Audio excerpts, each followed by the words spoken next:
Hi, everybody. My name is Sarah, Pearls of Wisdom and Food with Keto under 20. How are you today? I'm good. I I did my overnight last night, and no, I did not do my overnight last night. I got my full night's sleep, so I'm very happy about that. And here I am, and I just finished a little bulletproof coffee, and then deleted a troll. That was fun. At first I thought of answering this person. There were some dumb questions involved. It's like, if you're eating a high-carb diet, don't come onto my site and question me about mine. I mean, it's just like, who's got the time, right? Kind of funny. So, delete, delete, delete. It was just easier, although I wanted to engage in the worst way, and furthermore, but I didn't. I took the grown-up route. Shh, don't tell anybody. So today I took my walk in the dark. It was excellent, although I am having a second walk at 9-ish today. So it's a 2-walk day, and I always like 2-walk days because then I feel extra good. So we'll see. I'm walking with somebody who is older than me, close to 70, and runs 6 miles a day. She's a little powerhouse. So I'm walking with her. It's her off running day. So we will probably fast walk, and that's fine with me. So as I was walking, I listened to an old podcast of Dr. Atkins, and it was great. You know how you listen to some people and they got it? They can be kind of overconfident or confident and arrogant, but it's an okay thing. I mean, this guy knew his stuff, and I don't think I've ever listened to a podcast of his. He was on a panel, and so this podcast was just him. And he was assuredly confident in what he was saying. And Dr. Atkins spent a long, long time doing advantages of this plan or that plan. So he did a lot of testing. And in the podcast 3 times he said, metabolic advantage of low carb, high fat. And he did all kinds of tests. In fact, tests where somebody was fasting, so they had nothing for a few days, versus somebody who was having a low-carb, high-fat food plan of 1,000 calories a day, and the person eating lost more. He also did tons of studies on people eating a 2,600-calorie food plan and losing fat. And then he had the capability of measuring water inside the body. So when somebody lost, it was like a 10-day thing. Somebody was fasting and somebody was doing an amount of calories, that they both lost about the same amount of weight. Oh, wouldn't you rather do it eating 2,600 calories a day? Wow, I'd have so much fun with that. That's like 1,000 more than I eat every day. Load it on, honey. I'll have a stick of butter on the side. And the person that was doing it with the calories, eating with the calories, low carb, high fat, versus the faster, lost more fat. The other faster lost more water. So that was fascinating. So anyway, I guess I probably read The Diet Revolution back when it was out. I don't remember it, but he just knew his stuff, and he makes no apologies for all the work that he did, and which is why he's back in vogue today. And he was talking about certain things being in vogue. He was talking about fasting being in vogue, and I think this was a podcast like around 2000 or something. And it's like, well, here we are again. A lot of people do a lot of fasting, and I just do it with my bulletproof coffee, and they'll be like 16 to 18 hours from the last time I ate something, and I will have had a coffee during that time, to my next meal. And as I told you, I tried going 24 hours, and I was just like, I was just crabby tabby. and I don't like to be that way. And I was more focused on food than I've ever been, which is like hard to believe because when you're listening to me, I'm usually talking about food.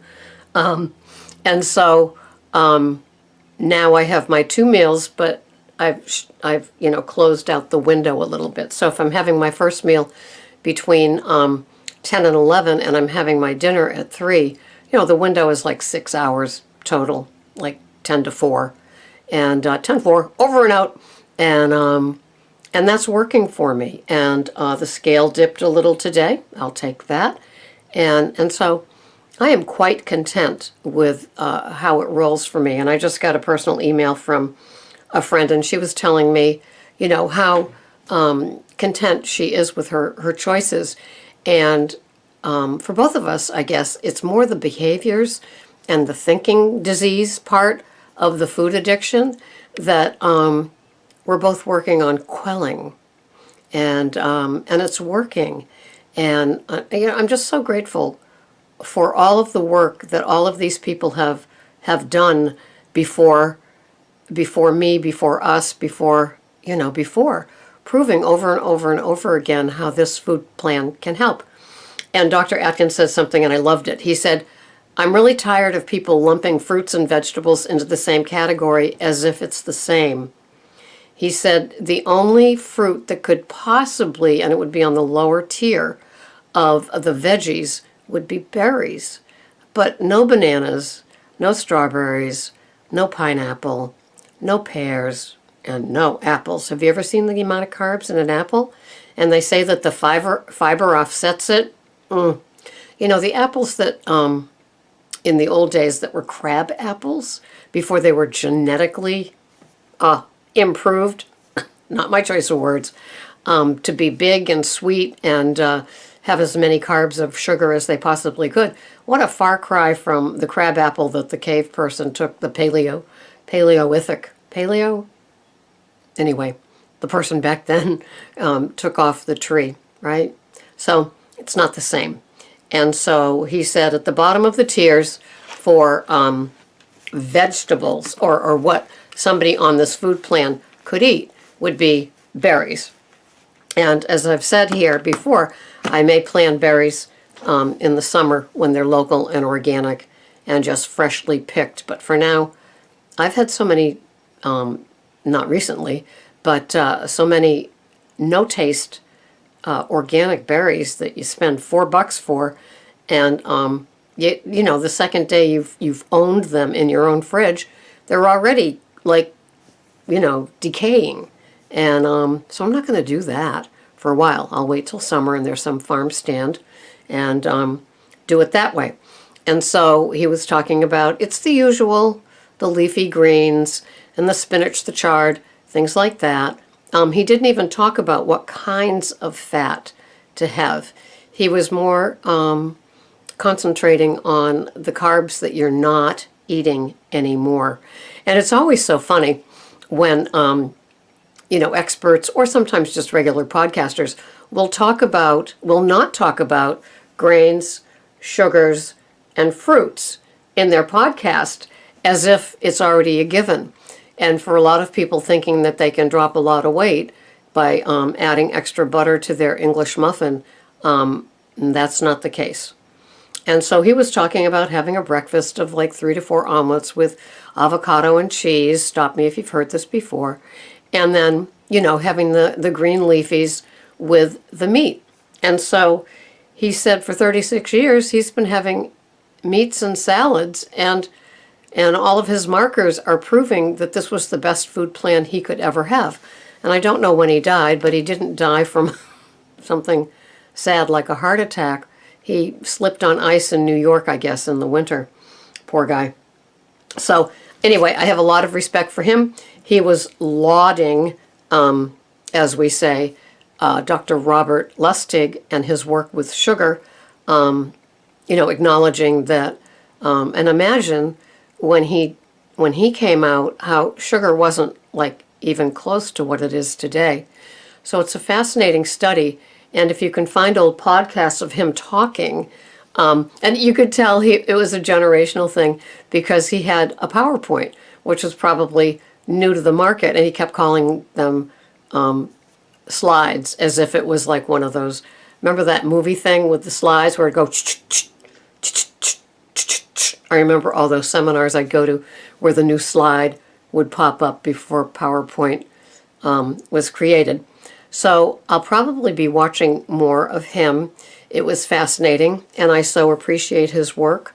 My carbs are under 20, and I'm enjoying it. I've cut way back on my cheese and heavy whipping cream.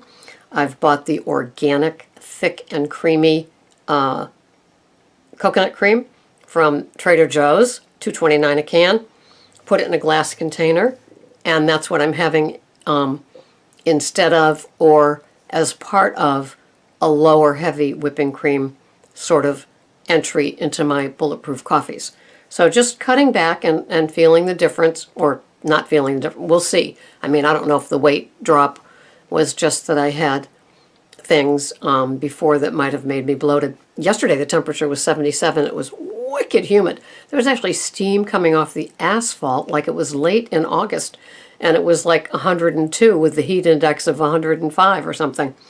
And I was actually bloated. It was very humid, and it felt like summer, and like there was no reason for me to be bloated. I hadn't even had my salad yet. I had what did I have for? Oh, I had 2 soft-boiled eggs and a sweet Italian organic sausage, 2 ounces. And so it was just kind of funny that, like, boom, there's the bloat. Hi, summer. I so miss you. So today it's back in the 40s, and maybe that was just the extra bloat. I don't know. But I'm loving my program. I'm loving my keto under 20. I'm always, just trying out different things. The coconut cream is the most recent, and I'm liking it. I don't know what the difference is with the nutrition with the coconut cream or the coconut oil. If any of you know and you want to share that, drop it in a comment. And otherwise, I will see you the next time. This has been Sarah, Pearls of Wisdom and Food with Keto, under 20, loving it. Hope you are too. No sugar cravings. Bye-bye for now.